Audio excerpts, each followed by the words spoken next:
DM Umesh Pratap Singh की अध्यक्षता में कलेक्ट्रेट सभागार में सोमवार को अनधिकृत निर्माण और अतिक्रमण हटाने के संबंध में बैठक हुई। डीएम ने निर्देश दिया कि सार्वजनिक स्थानों, मार्गों, पार्कों और अन्य सार्वजनिक स्थानों पर धार्मिक स्थलों की आड़ में अतिक्रमण नहीं होने दिया जाएगा। उन्होंने कहा कि 31 मई से जिले में अतिक्रमण हटाने की कार्रवाई शुरू की जाएगी। डीएम ने संबंधित तहसीलों के एसडीएम को निर्देश देते हुए कहा कि अब अतिक्रमण के विरुद्ध अभियान चलाकर कार्रवाई की जाए। उन्होंने कहा कि जनपद में संचालित अवैध पार्किंग स्थलों और टैक्सी स्टैंडों पर किराए का बोर्ड लगाए जाए। अवैध पार्किंग स्थलों और टैक्सी स्टैंडों को चिन्हित कर उन्हें हटाया जाए। उन्होंने कहा कि सभी तहसीलों, नगर पालिकाओं के अतिक्रमण के विरुद्ध विशेष अभियान चलाकर अतिक्रमण दूर करने के विरुद्ध कार्रवाई की जाए। डीएम ने कहा कि मानक से अधिक शोर करने वाले या लाउड स्पीकरों, ध्वनि विस्तार यंत्रों के खिलाफ कार्रवाई की जाए। उन्होंने कहा कि रात 10 बजे के बाद लाउड स्पीकर को नहीं चलाएंगे। आसाराम बापू विवादों की धुरी बनकर रह गए। कभी फिल्म बनती है तो नाम आ जाता है, कभी दुष्कर्म में उनका नाम आता है। दुष्कर्म पीड़िता व उसके अधिवक्ता की सहमति बिना आरोपित आसाराम पर सिर्फ एक बंदा ही काफ़ी फिल्म बना दी गई। ये 3 दिन पहले ओटीटी प्लेटफॉर्म पर रिलीज हुई तो विवाद खड़ा हो गया। पीड़िता के अधिवक्ता पीसी सोलंकी ने कहा कि बायोपिक के लिए एग्रीमेंट हुआ था, मगर बिना सहमति कानूनी पैरवी पर केंद्रित फिल्म बना दी गई। पिता ने भी आपत्ति जताई कि उससे अनुमति नहीं ली गई। 2 घंटा 7 मिनट की इस फिल्म में मनोज बाजपेयी ने अधिवक्ता का किरदार निभाया है। शाहजहानपुर का रहने वाला परिवार आसाराम की कथाओं में पहुंचता था। तंतुमंत के बहाने आसाराम ने उसकी नाबालिग बेटी को जोधपुर के मड़ई आश्रम में बुलाया था, दुष्कर्म किया। बिटिया की आवाज़ उठाई तो उन पर हमला किया गया। पीड़िता को न्याय दिलाने के लिए जोधपुर के अधिवक्ता पीसी सोलंकी भी दमदारी से खड़े रहे। आसाराम के पक्ष में नामचीन अधिवक्ताओं की परवाह किए बिना उन्होंने पीड़िता की सहायता की। करीब 4.25 वर्ष संघर्ष के बाद पीड़िता छात्रा को न्याय मिला। जोधपुर कोर्ट में आसाराम को आजीवन कारावास की सजा सुनाई गई। अब आरोपित पर फिल्म बनाकर उसका पाखंड, परिवार व संघर्ष, अधिवक्ता की पैरवी आदि पहलुओं को दर्शाया गया। इस मामले में पीड़िता के पिता का कहना है कि उसने फिल्म के बारे में कोई बात नहीं की गई, किसी ने भी अनुमति नहीं ली। यूट्यूब पर ट्रेलर देखा, अभी फिल्म देखी नहीं है, इसलिए इससे अधिक कहना उचित नहीं। पीड़िता छात्रा के अधिवक्ता पीसी सोलंकी को फ़ोन किया तो उन्होंने फिल्म पर आपत्ति जताई। कहा कि ये कंपनी ने बायोपिक के लिए एग्रीमेंट किया था, मगर न्यायिक प्रक्रिया पर केंद्रित फिल्म बना दी गई। पूरी जीवनी पर फिल्म नहीं बनाई गई। शर्तों का उल्लंघन किया गया है। कई तथ्यों पर फिल्म को दिखाया नहीं गया है। इस मामले को कोर्ट में लेकर जाएंगे। रियल एस्टेट बिल्डर प्राकृतिक संसाधनों का दोहन करते हैं, ये अच्छी तरीके से विदित है, लेकिन उसके बाद भी उनके खिलाफ कार्रवाई नहीं होती। लेकिन अब तो पानी भी संकट और बर्बादी को रोकना जरूरी हो गया है। पानी की बर्बादी ना रोकी गई तो इसके दुष्परिणाम आने वाली पीढ़ियां भुगतेंगी। ये तथ्य जानते हुए भी अधिकतर लोग इसके प्रति गंभीर नज़र नहीं आते और नियमों की परवाह तक नहीं करते।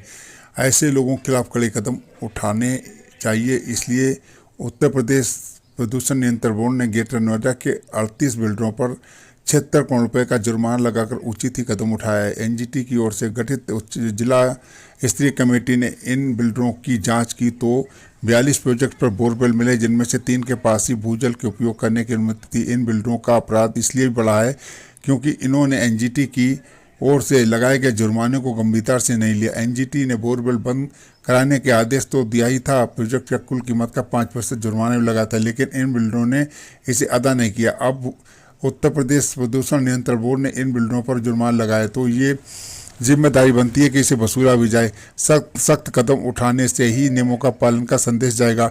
बिना पानी जीवन की कल्पना नहीं की जा सकती, इसलिए इसके महत्व को समझना और समझाना होगा। प्रदेश के लगभग 70% जल सिंचित कृषि भूगर्भ जल संसाधनों पर निर्भर है। इसके अलावा पेयजल की 80% आपूर्ति भी भूगर्भ जल से ही होती है। प्रदेश भूजल संकट के गंभीर दौर से गुजर रहा है, इसलिए इसके लिए लोगों की ओर से सावधानी बरतने की जरूरत है। पानी की बर्बादी को हर कीमत पर रोकने के लिए जल ही के साथ बरसात जल भी संचयन के लिए सभी संभव उपाय अपनाने चाहिए। अवैध रूप से भूजल दोहन करने वाले पूरे मानव समाज के अपराधी हैं, उनके खिलाफ कड़े कदम उठाए जाने चाहिए।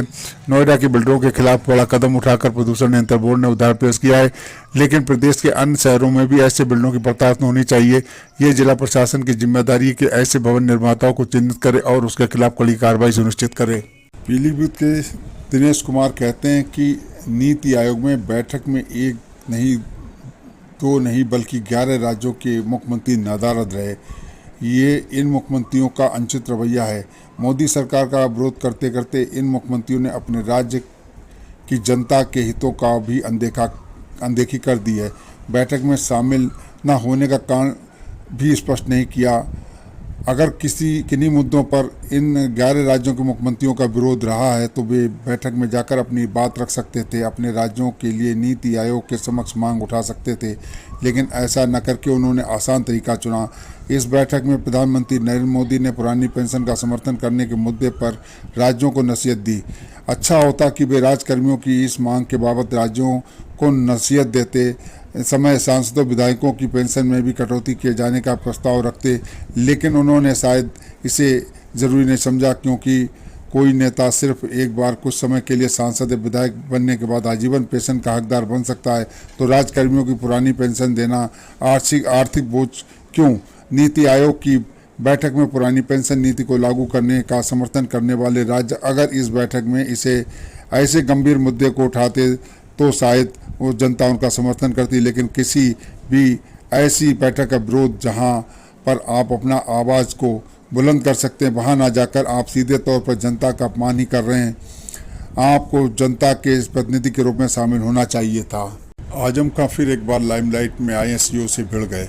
चेकिंग के लिए कार रोकने से नाराज समाजवादी पार्टी के महासचिव आजम खां को अर्जुन अवार्ड सीओ अनुज चौधरी ने अपनी खरी बातों से न्योत्तर कर दिया। आजम द्वारा अखिलेश सरकार का एहसान याद दिलाने का अनुज यादव ने कहा, एहसान कैसा, हम पहलवान थे इसलिए अर्जुन अवार्ड मिला, किसी के एहसान से अर्जुन अवार्ड नहीं मिलता है। इस बात को वीडियो प्रसारित हो रहा है। आजम खां पर हो रहे कथित उत्पीड़न के विरोध में सपा का 27 सदस्यीय एक प्रतिनिधिमंडल शनिवार दोपहर रामपुर के डीएम रविंद्र कुमार मांडल से मिलने जा रहा था। बापू माल के पास पुलिस चेकिंग कर रही थी। वहीं पर बेटे अब्दुल्ला आजम के साथ जा रहे आजम खां अपनी कार रोकने पर नाराज हो गए। उन्होंने कार से बैठे बैठे पुलिसकर्मियों से सवाल किया। इसके बाद अचानक कार से उतरकर रौब दिखाते हुए पास ही मौजूद सीओ सिटी अनुज चौधरी के पास पहुंच गए। करीब 2 मिनट तक दोनों के बीच संवाद होता रहा। इस दौरान आजम खान ने सीओ को सपा सरकार के एहसानों की याद दिलानी चाहिए, लेकिन सीओ ने खरी बातों से उन्हें असहज कर दिया। बहरहाल सीओ के 2 टूक सुनने के बाद आजम ये कहते हुए कार में बैठ गए कि आपके कारनामे मोबाइल में कैद हो गए हैं।